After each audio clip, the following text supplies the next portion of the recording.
exact. Merci beaucoup, madame.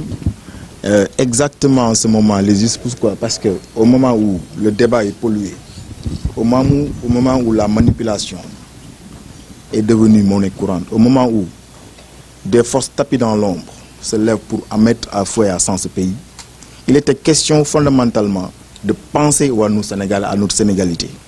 Penser à notre Sénégalais, apporter des questions, des réponses idoines, correctes à nos questions en tant que citoyen, mais penser au citoyen lambda qui est dans son petit coin, qui est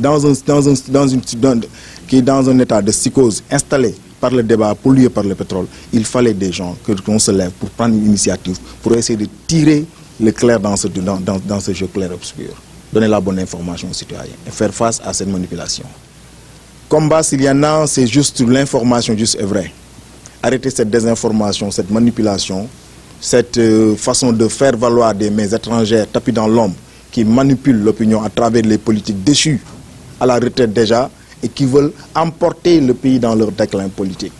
Nous ne laissons pas ces genres de choses se produire dans ce pays de Cheikh Amadou Bamba, de Cheikh El Hadj Malick Sy, de Ahmed Khalifa Niass, de Cheikh Ibrahim Niass et de Layènes. Ce pays hautement religieux mérite autre traitement que ce traitement qui est en train d'être entendu un peu partout. D'accord, nous n'avons pas la mission de dire nous sommes les préservants de sécurité nationale. En tout cas, notre mission à nous autres, c'est d'éclaircir les populations sur ce qui se passe dans ce pays.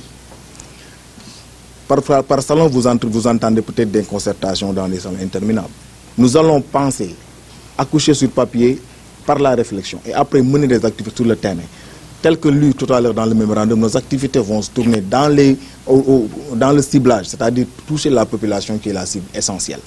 Par des endroits où on peut trouver la plus grande couche de population, tous réunis. Par exemple, si on prend l'université, si on prend les forêts, si on prend des places publiques, alors des conférences publiques sur l'information, sur ce qui se passe, sur tous les métiers et l'avenir du pétrole. Qu'est-ce que le Sénégal peut gagner dans ce qui se passe? Mais au lieu de le mettre dans une psychose où ils vont se demander qu'il serait même préférable de quitter ce pays, ce n'est pas ce qui nous intéresse. Nous voulons faire comprendre aux gens qu'il est possible de vivre bel et bien dans ce Sénégal et à l'aise et profiter de ces nouvelles ressources découvertes sur nos sols. D'accord. C'est-à-dire le devenir de ce pays n'est pas seulement à l'opposant de le clamer. On peut être dans ce pays, ne pas être de la société civile, ou bien être de la société civile, être d'un parti peut-être du pouvoir, ou bien ne pas être, et d'avoir un discours constructif pour ce pays. C'est pourquoi je dis tout à l'heure, dans notre concept, la parole aux citoyens, c'est ce qui justifie exactement nos objectifs par rapport à ce que nous allons faire sur le terrain. L'appartenance politique n'a rien à voir avec l'objectivité de ce pays. La non-appartenance aussi dans un parti ne donne pas une crédibilité pour avoir la parole au public. Et parler au nom de qui? Nous sommes tous des Sénégalais. Nous devons nous faire confiance. Si quelqu'un prend l'initiative de parler pour le bon devenir de ce pays, je pense que ce que j'ai dit tout à l'heure dans mon discours, c'est de l'applaudir et de le mettre en selle pour que les autres Sénégalais puissent en bénéficier.